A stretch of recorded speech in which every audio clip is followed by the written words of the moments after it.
e apenas um ano depois, o terceiro, David, agora com 3 filhos e a responsabilidade de dedicar mais tempo a eles, Jack decidiu fazer uma pausa em sua carreira. Infelizmente, é aqui que a suposta maldição começa a cobrar suas vidas, pois em 1959, enquanto brincava na chuva fora de sua casa, o pequeno Jack Jr., de apenas 6 anos, tocou a porta metálica de um trailer que, inexplicavelmente, conduzia uma grande carga elétrica e se eletrocutou até cair de cara na neve no chão, se afogando no ato. Este fatal acontecimento mudou completamente a vida de Von Erich. Ao saber da notícia, ele perdeu o controle e quebrou a janela do seu carro com um soco. Nos meses seguintes, ele retomou sua carreira como lutador profissional para lidar com a perda. No entanto, isso não impediu Jack de continuar lutando para realizar seus sonhos, pois ele queria juntar dinheiro suficiente para se aposentar e começar sua própria promoção de luta livre, o que conseguiu em 1982.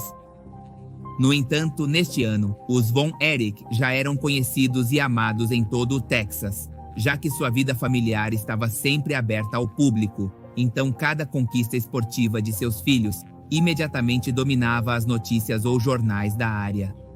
Agora, como promotor Fitz, como era conhecido por todos, ele se dedicou a procurar novos talentos para sua promoção de luta livre, mas não precisou procurar muito, nem ir muito longe para encontrar a próxima geração de superestrelas, incentivando seu filho Kevin a lutar no mesmo circuito que o viu se aposentar, a World Class Championship Wrestling, da qual se tornou presidente.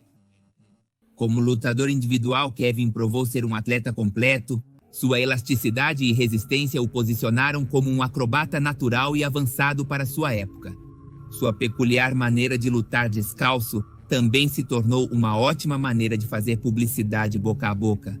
E no ano seguinte, em 77, seu irmão David entrou no ringue para se juntar à luta.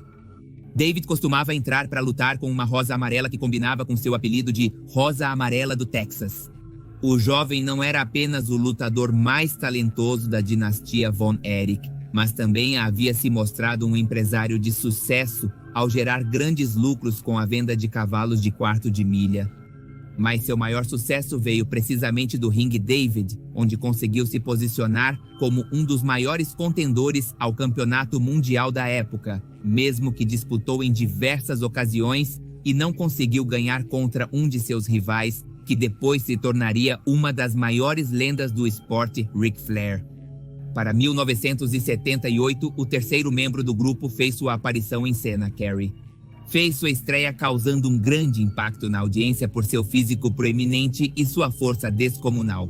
Os irmãos Brunnerich imediatamente mostraram ser capazes de levar o nome da família ao topo do show, conquistando imediatamente o coração de todos os Estados Unidos, com sua maneira de lutar tão coordenada e o carisma que demonstravam no ringue.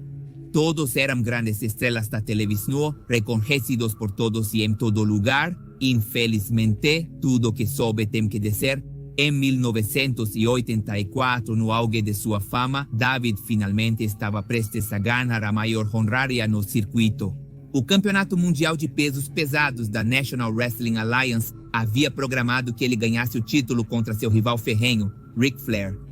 Tudo estava pronto para sua coroação, mas antes de receber sua oportunidade durante uma viagem ao Japão, onde estava planejado que ele ganharia o título, o destino fez uma cruel mudança, pois dias antes da luta principal, ele foi encontrado sem vida em seu quarto de hotel, aparentemente tentando alcançar o telefone. Seu amigo e companheiro de luta, Bruiser Brody, o encontrou.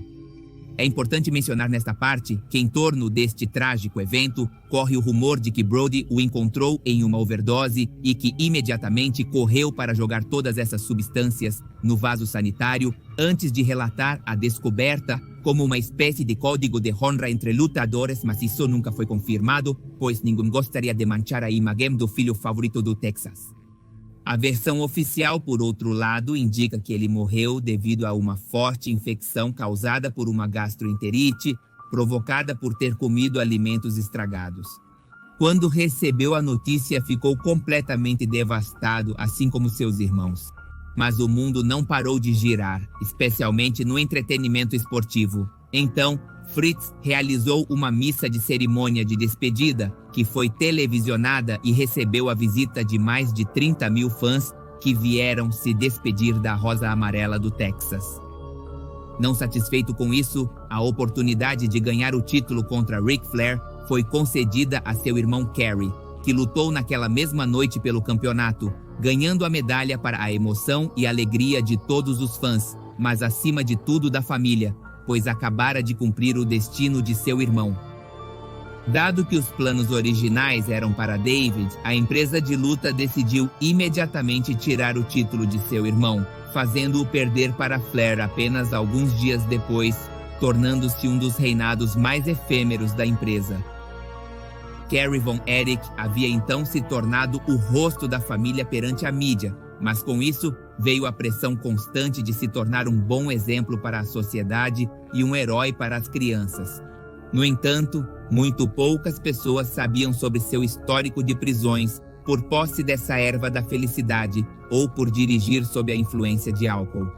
Além disso, não podemos ignorar o fato de que ele havia perdido seu irmão e companheiro há pouco tempo.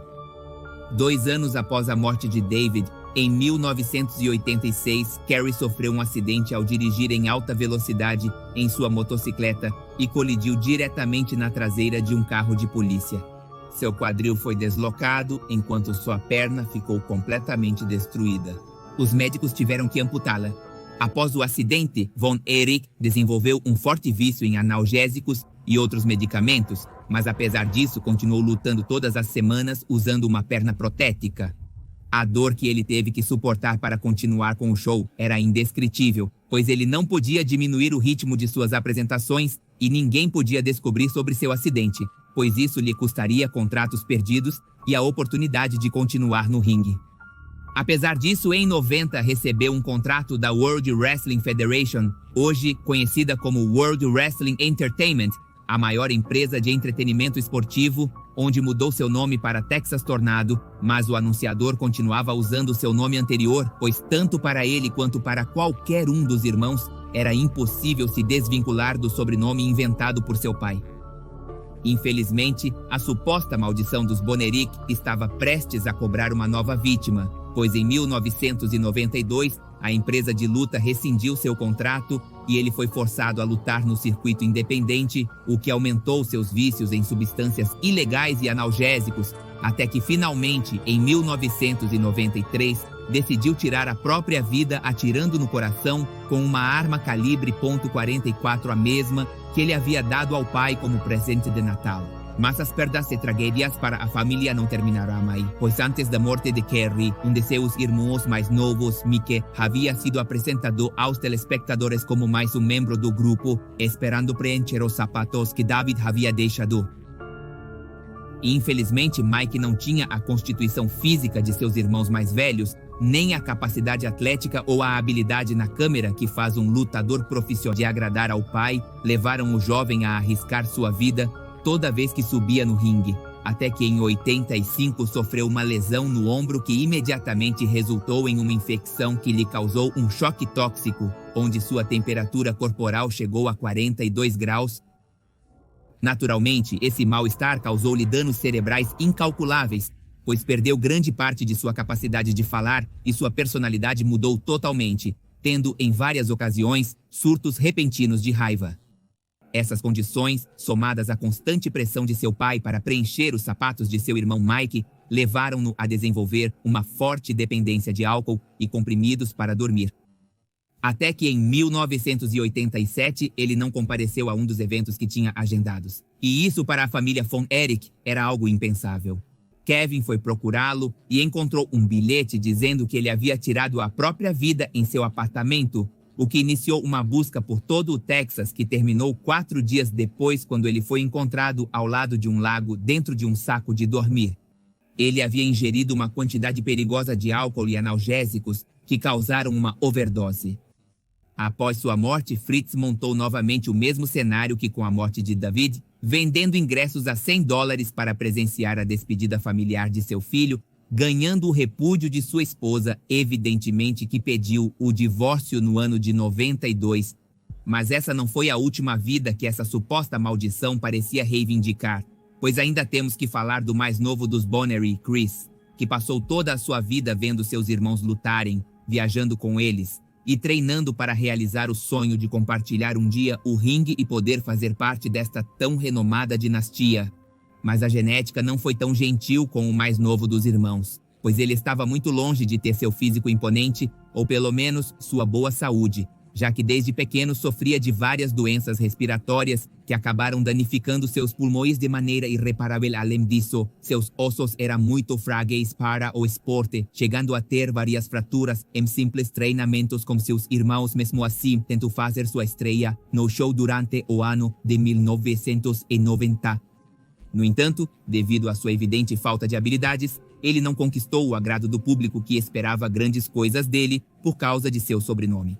Diante da pressão que isso lhe causava, começou a aumentar sua dose de analgésicos e substâncias ilegais, uma das paixões que também compartilhava com seus irmãos e que chegou a admitir publicamente, até que um ano depois cedeu à pressão e à depressão pela perda de seus irmãos, tirando a própria vida com um tiro. Isso nos deixa com um total de 5 Bonneries que perderam a batalha contra os golpes da vida e as chaves sufocantes de problemas de vícios que cada um enfrentava além das depressões. Mas o que aconteceu então com Kevin e Fritz, os últimos sobreviventes da maldição? Provavelmente está se questionando. Fritz persistiu na busca por novos talentos e se dedicou totalmente aos negócios. Após o divórcio, ele não se casou novamente, mas se distanciou completamente de seu único filho vivo. No final, ele conseguiu realizar seu sonho de levar o nome de sua família ao topo do treinamento esportivo, mesmo que pelas razões erradas, até que em 97 foi diagnosticado com câncer cerebral e pulmonar. Foi após esse diagnóstico que uma de suas últimas conversas com seu filho Kevin aconteceu quando ele o encontrou em seu escritório com um revólver na mão e disse: "Eu me mataria se tivesse coragem, mas não tenho tanta coragem quanto seus irmãos."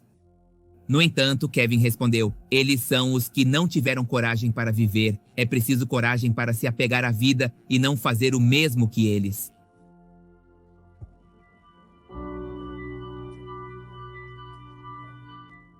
Essas palavras desencadearam a fúria de seu pai, que imediatamente apontou a arma para ele, pedindo que ele retirasse suas palavras, pois seus filhos não eram covardes. Depois que abaixou a arma, Kevin saiu de cena.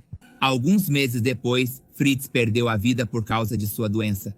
Kevin, por sua vez, se aposentou da luta no ano de 95, buscando ter uma vida tranquila, longe da fama e toda a pressão que sua família tinha que enfrentar dia após dia. Finalmente, ele se mudou para o Havaí, onde se casou e teve 2 filhos que seguiram os passos de seu avô e pai no ringue. Sem dúvida, o legado dos Bonner continuará vivo enquanto existir treinamento esportivo em luta livre. Infelizmente, a parte mais sombria do ringue é aquela que não se vê na televisão, onde a pressão e as lesões são um dos problemas mais comuns que cada lutador enfrenta dia após dia. Podemos lembrar casos onde até mesmo lesões cerebrais os levaram a cometer atos como o que May realizou. Esse é o caso do lutador Chris Benoit, que sofria de encefalopatia traumática derivada de seus anos dentro do ringue. Fica claro que esses gladiadores arriscam o físico, sua saúde mental e emocional para se tornarem lendas do ringue e tocar esse céu tão precioso que apenas alguns conseguem alcançar. Pois é eletrizante ouvir mais de 20.000 almas clamando seu nome e sua vida inteira. Nos próximos anos, veremos uma adaptação da vida desses titãs do ringue, em que Zac Efron interpretará o papel de Kevin, o último sobrevivente desta dinastia. Apareceram fotos onde esse sujeito parece muito musculoso. Segue pra você. Se curtiu o vídeo, siga-me na minha nova página do Facebook, agora como Pepe Mistério MX.